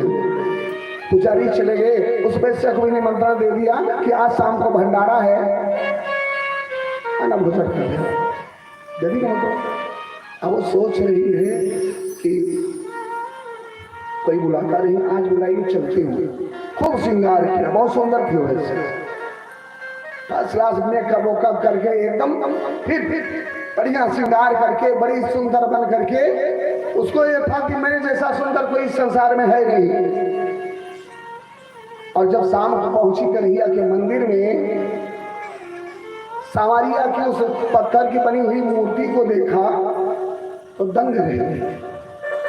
अरे मैं तो सोचती थी कि संसार में मुझसे ज्यादा कोई सुंदर है ही नहीं, हमसे ज्यादा सुंदर के पत्थर की मूर्ति है जो हिलती नहीं डुलती नहीं, यही इतनी सुंदर है। सामने सरकार टेढ़े ऐसे खड़े हैं, बांसुरी लिए हैं, कान में किरीट का कुंडल है, घुघराले बाल है, गले में बैजंती माला है, पीताम्बर धारण किए हुए, कमर में कचरी बांधे हुए, मुरली खोसे हुए, पांव में पैजनी बांधे हुए, राधा जी के साथ ऐसे ऐसे मंद मुस्कुरा रहे हैं। उस दिव्य रूप को देख करके वो बेस्या सशंकित तो हो गई। बाप रे बाप, ये मूर्ति इतनी सुंदर तो कन्हैया कितने सुंदर रहे होंगे। और ये सांवले होते हुए भी बांसुरी बजा रहे हैं, ऐसे लग रहा है जैसे कामदेव साक्षात उतर कर चले आए हों और सबके शरीर में आक्रमण कर रहे हों। मैं तो आज तक अपने इसी अहंकार में डूबी रहती थी कि मुझसे जैसा सुंदर कोई है ही नहीं, आपसे हमसे सुंदर एक पत्थर की मूर्ति है। तो उस सांवरिया को ये मानो ये काला पत्थर है, शालिग्राम है, लड्डू गोपाल घर में रखो, चंदन लगा दो सुबह, और चंदन लगा दोगी तो क्या मिलेगा? आज जो पूजा को मिल रहा है, भगवान उनके घर चले गए, अपने आप स्वयं आते हैं, उपजा झिझक रही तो उसका कलाई पकड़ गया, प्रगृही असैया मधिदेश से रामयाले में नुरे पार पर खेले से जो पूजा में चंदन लगाया था भगवान के मस्तक पर, उसका आज आनंद मिल रहा है। भगवान कृष्ण उसको अपने बगल बिठा करके उस चंदन का आनंद दे रहे हैं। बोलो वृंदावन बिहारी लाल की। चंदन उसके बाद भगवान जाते हैं अक्रूर जी के घर, जो इन्हें मथुरा लेकर आए थे। अक्रूर जी से बड़ा बातचीत किए, कन्हैया ने अक्रूर को हस्तिनापुर भेज दिया कि जाओ बहुत दिन हो गया, पांडवों का समाचार लिया। अक्रूर जी चले गए हस्तिनापुर। अब कथा प्रविष्ट हो रही है श्रीमद् भागवत के दशम स्कंद के उत्तरार्ध में 50 अध्याय तक की बात है, उसके बाद उत्तरार्ध। क्या प्रसंग है? आपने कथा सुना, भगवान कृष्ण ने कंस को मार डाला, कंस की पत्नी अस्थि और प्राप्ति रोती रोती गई अपने पिता के पास। मैंने आपको बताया था इस संसार में 6 दुखी हैं, उसमें सबसे ज्यादा सुखी, सबसे ज्यादा दुखी वो व्यक्ति होता है। पूरी कथा मैंने सुनाई थी, पहला दुखी कौन है, दूसरा कौन, तीसरा, चौथा, पांचवा। सबसे ज्यादा दुखी वो व्यक्ति होता है छठा। कौन? जिस माता पिता के सामने उसकी बेटी विधवा हो जाए, उससे बढ़कर इस संसार में दुखी कोई नहीं हो। और ये कष्ट किसको मिला? जरासंध। कंस को कन्हैया ने मार दिया तो अस्थि और प्राप्ति रोती रोती अपने पिता जरासंध के पास गई। और जब वैधव्य रूप में अपनी बेटियों को देखा जरासंध ने, तो असमंजस में पड़ गया कि वैधव्य रूप में मेरी बेटी क्यों असमंजस में पड़ा? क्योंकि कंस इतना बड़ा योद्धा था कि कंस की उम्र जब 12 वर्ष की थी तो जो कुबलया पीढ़ हाथी कल कन्हैया ने मारा है, ये हाथी जरासंध ने अपनी पुत्री के विवाह में कंस को दिया था। क्यों विवाह किया था? क्यों? 12 वर्ष उम्र थी कंस की, ये हाथी पगला गया था, पागल हो गया, सबको नुकसान पहुंचा रहा था। तो कंस ने इस हाथी का सूंड पकड़ करके और घुमाकर फेंका था, जरासंध के सिंहासन के सामने जाकर गिर दिया। उसकी ये वीरता देखकर जरासंध ने अपने दोनों बेटियों का विवाह कंस से कर दिया था। और आज जब बेटियों को वैधव्य रूप में देख रहा है तो आश्चर्य है कि मेरे दामाद को किसने मार डाला। रोती रोती बेटियां पहुंची, जरासंध ने पूछा, बेटी क्या है, ऐसा क्यों हुआ? तो क्या कहा अस्थि और प्राप्ति ने अपने पिता से? पिताजी 2 ग्वाले आए हैं, अहिर गंवार, जो गोकुल में मांग मांग कर माखन रोटी खाया करते थे, आज जो मथुरा में आकर अपने आप को राजकुमार बताते हैं, उन्हीं ने आपके दामाद को मार डाला। बड़ा कष्ट हुआ जरासंध, क्रोध आया। जरासंध ने 23 अक्षौहिणी सेना लेकर के मथुरा पर चढ़ाई करने को सोचा कि मैं मार डालूंगा तुमको, कृष्ण और बलराम को मार डालूंगा। 23 अक्षौहिणी सेना लेकर जब तैयार हुआ तो बेटी ने रोका, पिताजी रुको। क्या बेटा, आप जा तो रहे हो लेकिन कैसे पहचानोगे कि कौन कृष्ण है कौन बलराम? ध्यान दीजिए, ये प्रश्न किसने किया था? नारद जी ने ध्रुव जी को बताया था कि तुम्हारे पिताजी मिल जाएंगे, ढूंढने जा रहे हो तो कैसे पहचानोगे? ध्रुव जी को नारद जी ने भगवान से मिला दिया था। कल सुशीला ने सुदामा को भगवान से मिला दिया था। बेटा भगवान से मिला दे तो बेटा धन्य है, पत्नी मिला दे तो पत्नी धन्य है। आज बेटी अपने पिता को भगवान से परिचय कराए। तेरी पिताजी आपको कन्हैया मिल गए, दाऊ मिल गए, आप कैसे पहचानोगे कि यही कृष्ण है? हाँ ठीक है बेटी, बताओ। बेटी पिता को भगवान का परिचय करें, गुरु बने। गुरु कौन होता है? सबसे बड़ा गुरु वही है जो किसी इंसान को भगवान से मिलाएगा। वो बेटी भी हो सकती है, बेटा भी हो सकता है, बहन भी हो सकती है, माँ हो सकती है, जो बन जाए। जरासंध ने कहा बताओ बेटी, तो बता रही है बेटी, एक सांवरा एक गोरा है। पिताजी, जिसने आपके जमाता को मारा है वो एक सांवला है, एक गोरा है। एक सांवरा एक गोरा है, वो सुंदर बदन दिखाता है, वो सुंदर बदन दिखाता है, वो सुंदर बदन दिखाता है।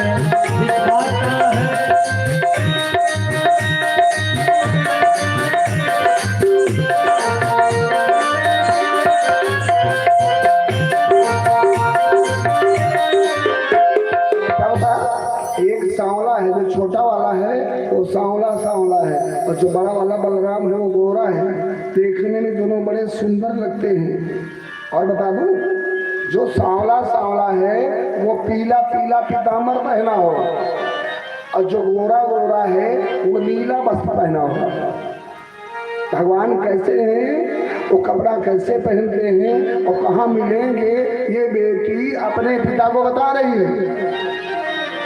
एक सांवरा एक गोरा है, वो सुंदर बदन दिखाएगा, और पीताम्बर पहना झुकता सा, पीताम्बर पहना झुकता सा, वह आप सामने आएगा, सामने आएगा, सामने आएगा।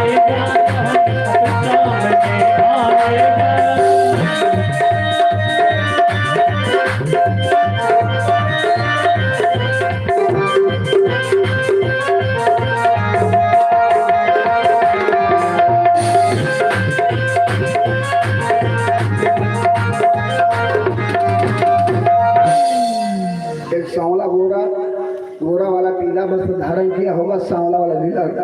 जाइए पिताजी, पिताजी को कहा नहीं दिया भगवान से मिलने, क्योंकि आस्ती और प्राप्ति जान चुकी थी कि मेरे पति को मारने वाला कोई आसान व्यक्ति नहीं है। इंसान अस्थि माने जो है, प्राप्ति जो प्राप्त होने वाला है। मैंने कल सुनाया था, जो है उसकी चिंता लोग नहीं करते, जो नहीं वही चाहिए, जो है उसको संभालो। जौन बतुआ आई के बाद, जौन बेटवा मिल के बाद, जौन धन मिल के बाद, जो घर मिल गया है उसको संभाल के रखो। छटके बेटवा ब्याह करेंगे बा, नौकी पतवही के इंतजार बड़े जोर से बा, और जो आए बा उसे रोज झगड़ा करेंगे। जो है उसको संभालिए, जो मिलने वाला है वो मिलेगा तुम्हारे कर्म के अनुसार, अपने आप अच्छा बुरा मिल जाए। चल पड़े भगवान से मिलने। जरासंध 23 सेना लेकर के कहाँ चढ़ाई कर दिया? मथुरा पर। भगवान कृष्ण को पता चला और कृष्ण भगवान और दाऊ भैया आए लेकर। भगवान कृष्ण कमर में बेटा माथ समुद्र से हुए रथ पर था। जरासंध आया, पूछा कृष्ण कौन है? भगवान कृष्ण कहें हम ही तो वही, कृष्ण बतावा। कहीं तुमने मेरी जमाता को मारा है? कंस को तुमने मारा है? भगवान कृष्ण कहीं कहीं हमसे लड़त रहे, एक मुक्का मार दिया मर गए, कहीं एक मुक्का मार दिया मर गया। देखने में तो छोटे से तुम बालक हो, तुमने मेरे दामाद को मारा है, फिर भी इतने तुम सुंदर हो, मैं तुम्हें मारना नहीं चाहता। जैसे रावण ने कहा था, जब तक भागनी कीन कुरूपा, तुमने मेरी बहन का नाक कान काट लिया है, लेकिन इतनी सुंदर हो, मैं तुम्हें मारना नहीं चाहता। जब कंस को मारने के बाद जरासंध ने ऐसा कहा कन्हैया से कि तुम इतने सुंदर हो, जाओ चले जाओ, बेशक तुमने मेरे दामाद को मारा है, मैं तुम्हारा वध नहीं करना चाहता। कन्हैया सोची लागत पर मामला गड़बड़ हो जाएगा, जो लड़ाइए न करे हमें क्षमा कर दिया बा, चला जाए, देखा हम मारो कैसे। भगवान कृष्ण ने कहा, जो योद्धा होता है ना वह सूराविकत कंथे दर्शयन्ते वो पौरुखम। अरे जरासंध, तुम कायर हो। जो योद्धा होता है, बलवान होता है ना, वो समर मैदान में रण क्षेत्र में बात नहीं करता, वो युद्ध करता है। तुम तो कायर हो। जब पानी चढ़ा दिए भगवान कृष्ण, लाख कहीं पकड़ रथ पर था जरासंध और कन्हैया पैदल था। जिसे रावण सामने था, भगवान पैदल थे। एक रथ आया था, दिव्य रथ। दिव्य रथ किससे कहते हैं? ऊपर से कहां से आया था? आसमान से गिर कर आ रहा। सुनिए, एक रथ होता है जिस पर बैठकर युद्ध कर रहे हम आप। रथ ने दो पहिया, एक स्त्री एक पुरुष, एक श्रद्धा है, एक विश्वास है। विश्वास है पति, श्रद्धा है पत्नी। वो रथ तब तक चलता है जब तक पत्नी के अंदर प्रेम हो और अपने पत्नी पर विश्वास हो, और पति को अपने पत्नी से प्रेम हो, उस पर विश्वास।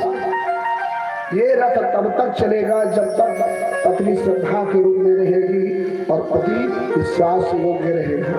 नहीं तो रथ टूट जाएगा, परिवार नष्ट हो जाएगा, पत्नी पति अलग हो जाएंगे, बच्चों को कष्ट होगा। हम उस रथ पर सवार हैं। उसी रथ पर सवार होकर जरासंध आया था भगवान से युद्ध करने, और भगवान किस दिव्य रथ पर सवार थे? जो दिव्य होता वो दिखाई नहीं पड़ता, तो आभास किया जाता है, एहसास किया जाता है। इसे भोजन किए, बड़ा दिव्य भोजन था भाई। तो भोजन इतना दिव्य था लेकिन दिखाई नहीं पड़ रहा, वो एहसास किया जाता है, आभास किया जाता है, दिखता नहीं। तो ऐसा रथ दिव्य कौन सा है जिस पर चढ़ करके भगवान ने युद्ध किया? तो कौन सा दिव्य रथ? तेज पुंज रथ दिव्य अनूपा हर्ष चढ़ो कौशल पूर्व भगवान, वो कौन सा दिव्य रथ है?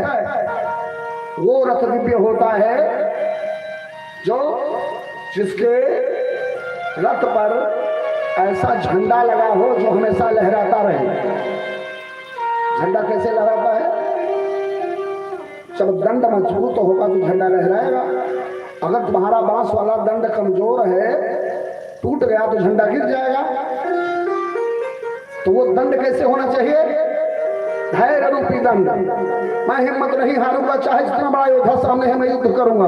तुलसीदास जी ने लिखा है, सौरज धीरज असरथ चाका सत्यशील रथ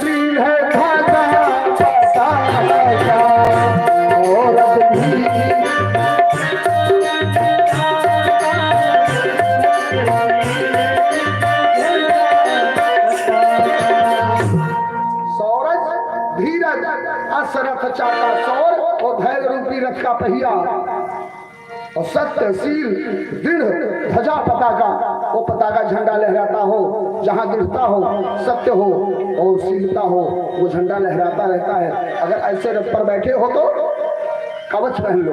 कौन सा कवच? लोहे वाला नहीं। लोहे वाला कवच तो टूट सकता है, लेकिन वो कवच जो ब्राह्मण के सेवा करने से आशीर्वाद मिला हो, वो कवच धारण करो, ब्राह्मण के आशीर्वाद रूपी कवच। कवच अभेद विप्र गुरु पूजा, यही समा विजय उपाय न दूजा। गुरु का आशीर्वाद, ब्राह्मण की सेवा का आशीर्वाद ऐसा जो कवच पहनोगे तो न उसको तलवार तोड़ पाएगी, न गोली उसको चीर पाएगी, और ना ही आपका गोला बारूद उसको मार पाएगा। तुलसीदास ने लिखा है कवच गुरु पूजा, यही समा विजय उपाय न दूजा।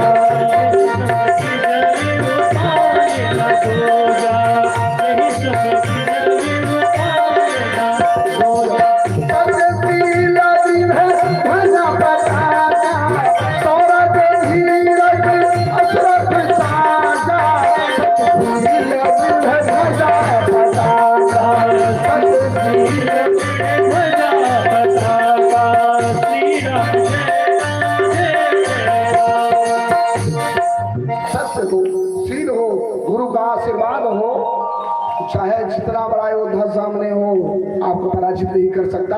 ऐसे दिव्य रथ पर कन्हैया सवार हुए, राम जी सवार हुए, और जरासंध से युद्ध हुआ।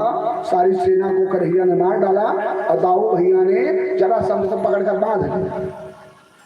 दाऊ भैया कहीं कन्हैया मार डाली किस भगवान के नहीं, इसको जाने दो। अरे इतना दुष्ट है भैया, चढ़ाई किया, ऐसे चोरी सेना लेके हमें मार डालता तो इस भगवान कहीं भैया एक जाए दिया। ये अब जाए ना, जितना साथी बराती होंगे सबका बला लेके फिर आए। हम दोनों यहीं रहेंगे, ये बारी बारी बुला के सबको लाएगा, सबको ही मारा जाएगा। क्यों?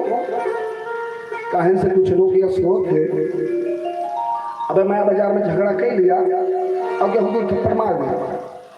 तो कहीं अच्छा बहुत हो गया, दो थप्पड़ मार दिया, आके मारे ना ठीक न पड़े तो दूसरी और जब पई है कहीं बस अब चाय होगा, अब न मारा ना बात बिगड़ जाएगा। और जो गिराई पटक लतियाए दिया तो कहीं नहीं रहा।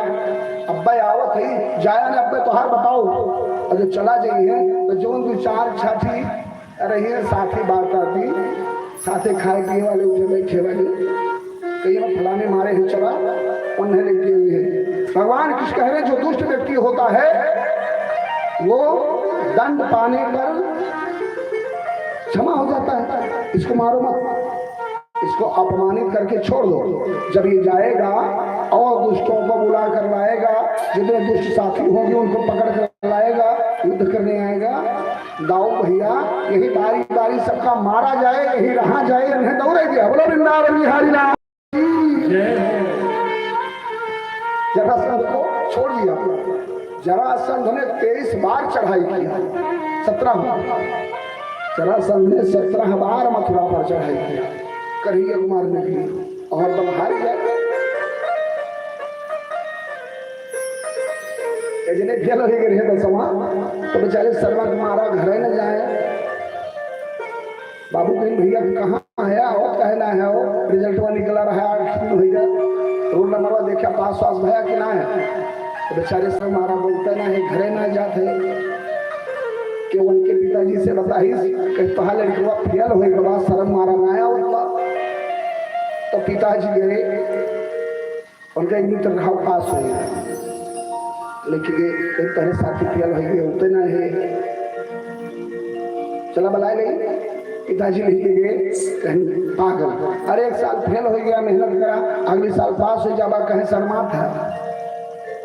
लेकिन हाँ पिताजी सही कहा था, यकीन जने 3-3 4-4 गाँव फेल हो जाते तब हम अच्छा थे रहा थे, हम बहुत पढ़े लिखे। देखिए पहलवान है ना, वो बार बार लतियावा जाइए, बार मार मारा जाइए, तो वो लेके लाठी सबसे पहले निकली। 17 बार चढ़ाई किया जरासंध ने, और 17 बार वो पराजित तो हो गया, हार गया। इसके बाद आया काल यवन, जरासंध पराजित होकर चला गया। भगवान श्री कृष्ण और दाऊ भैया चले आए अपने मथुरा नगरी। जरासंध के बाद काल यवन चढ़ाई करता है।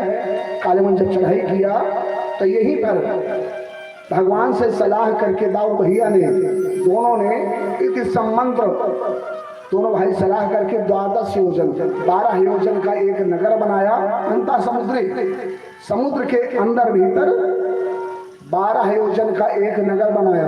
12 योजन मतलब 12 चौक 48 कोस का द्वारिकापुरी समुद्र के अंदर नगर बनाया और मथुरा के सभी निवासियों को ले जाकर के उसी में बिठा दिया। उसके बाद दोनों भाई आए मैदान में, कालेवन चढ़ाई किया और कालेवन से युद्ध होगा 8 बजे रात को। बोलो वृंदावन बिहारी लाल की 8 बजे कथा प्रारंभ हो जाएगी, 7:30 बजे विवाह है, जिससे 10 साढ़े 10 बजे तक कथा बंद हो जाए। आज रात्रि को अब कालेवन का बंद होगा, कैसे होगा? उसके बाद दाऊ भैया का विवाह, कन्हैया का विवाह आज समापन है। आपने तो कथा अच्छी सुनी, बड़ी कथा वक्ताओं की। आज आप एक नया चीज देखने को पाएंगे। लक्ष्मी जी की आरती, कन्हैया की आरती के बाद भगवान को शयन कराया जाएगा, भगवान को सुलाया जाएगा और सुबह घर की जितनी माताएं बहनें हैं 5 बजे यहाँ मंडप में आकर के उनको भजन गाएंगे, जगाएंगे।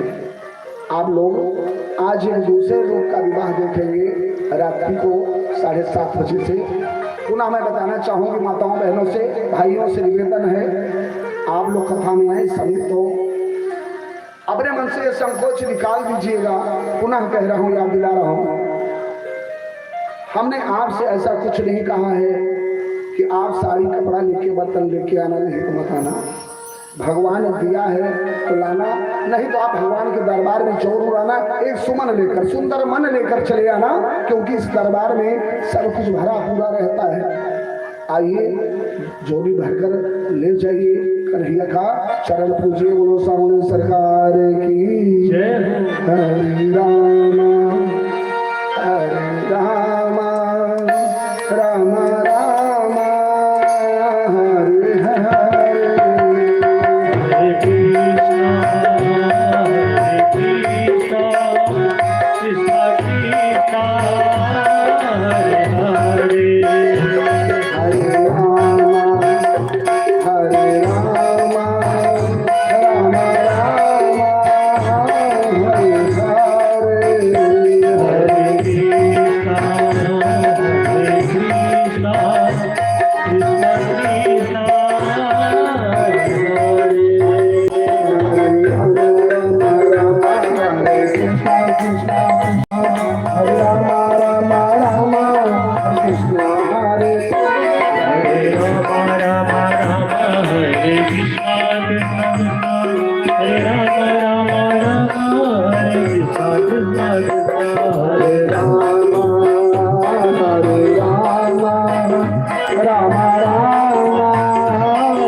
अग्नि प्रजा बहुला में करो तन्नम पयोरीतो अस्मासु धाता दामा तेरी आरती कन्हैया तेरी आरती कन्हैया तेरी आरती दामा तेरी आरती कन्हैया तेरी आरती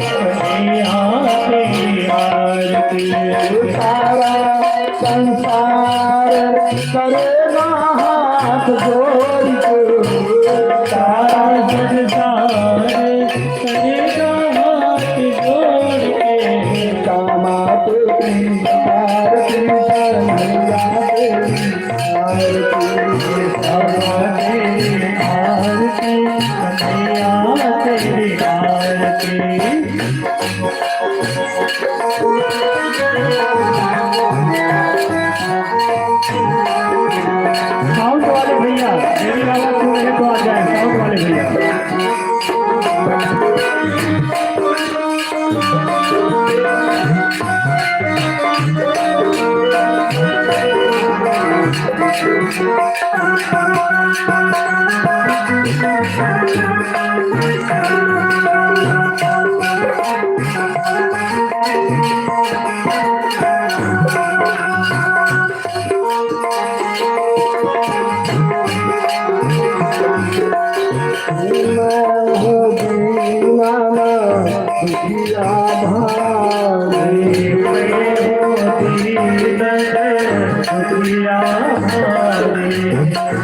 आया हो प्रभु तरल तिहारे, आया हो प्रभु शरण तिहारे,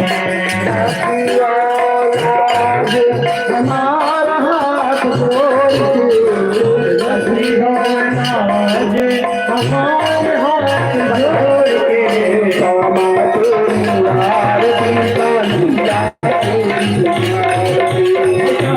तेरी आरती का आरती करिए आरती।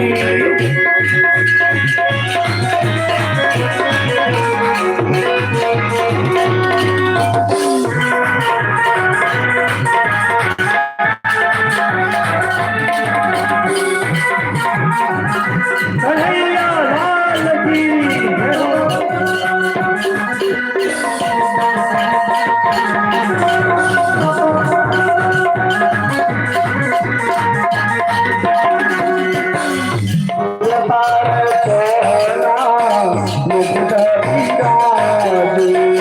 सिर पर सोना मुकुट विराजे, माला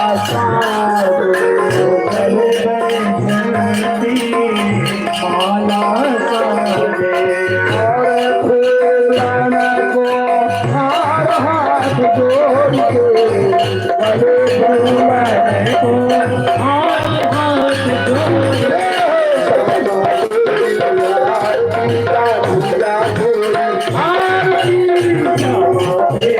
आरती करी आरती।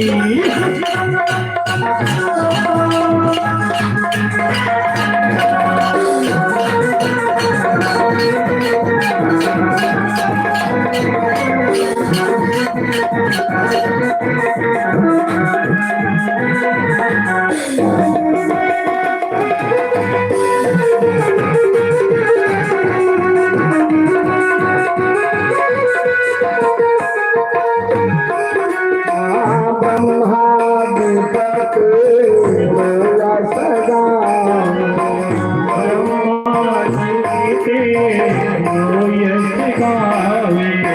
नारद शारद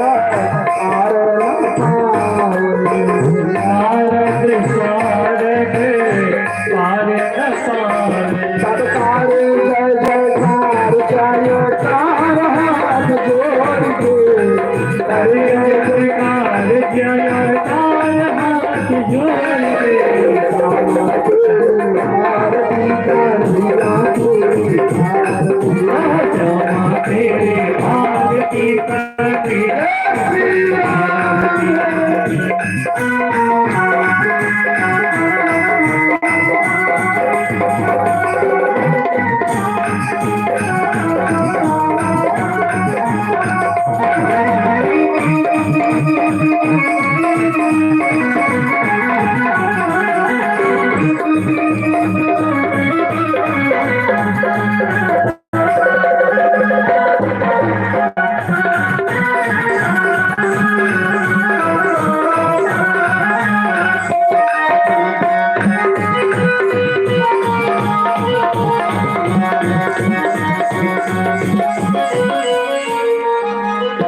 सही बजो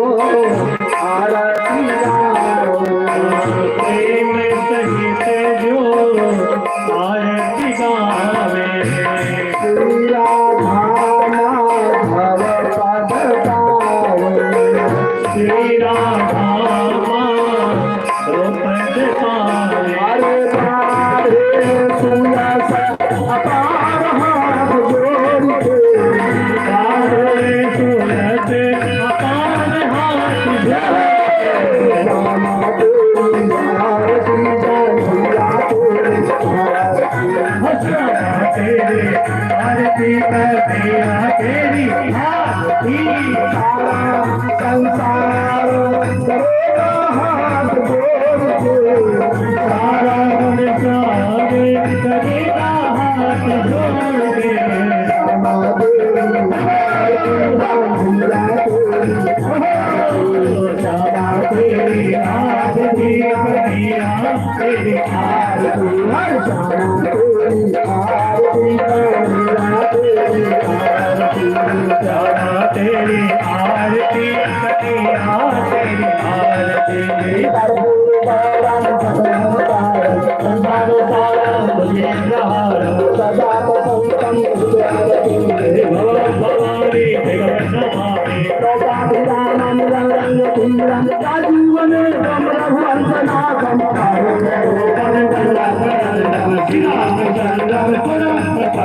करारविंदे नरनारविंद मुखारविंदे विनय सयान्तं साक्षात्प्राबुद्धेश्वरानं कालान्तपूर्णं साक्षरां त्वमेव माता पिता त्वमेव त्वमेव वन्दे त्वमेव त्वमेव जीव्यानि त्वमेव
सभी भक्तगण यथास्थान बैठ जाएं। सभी भक्तगण प्रेम पूर्वक बैठ जाइए आप। ओम यानि गांजा पापानि झमझम अंतर्गितानि च तानि सर्वाणि नश्यन्तो प्रदक्षिणां पदे पदे जलेन शीतलीकरणं पुष्पादि देवादिवन्दनम् आधारतज्ञं ग्रहणं मन्त्र पुष्पाञ्जलि शीतले त्वं जगन्माता शीतले त्वं जगन्पिता शीतले त्वं जगद्धात्री शीतलाय नमो नमः। ओम हरि ओम जग्नेन जज्ञमय जन्तदेवास्तानि धर्माणि प्रथमान्यासन्नः तेहनाकं महिमानः सचन्त यत्र पूर्वे साध्या सन्ति देवाः नानं सुन्दपुष्पाणि यथा कालो पुष्पाञ्जलि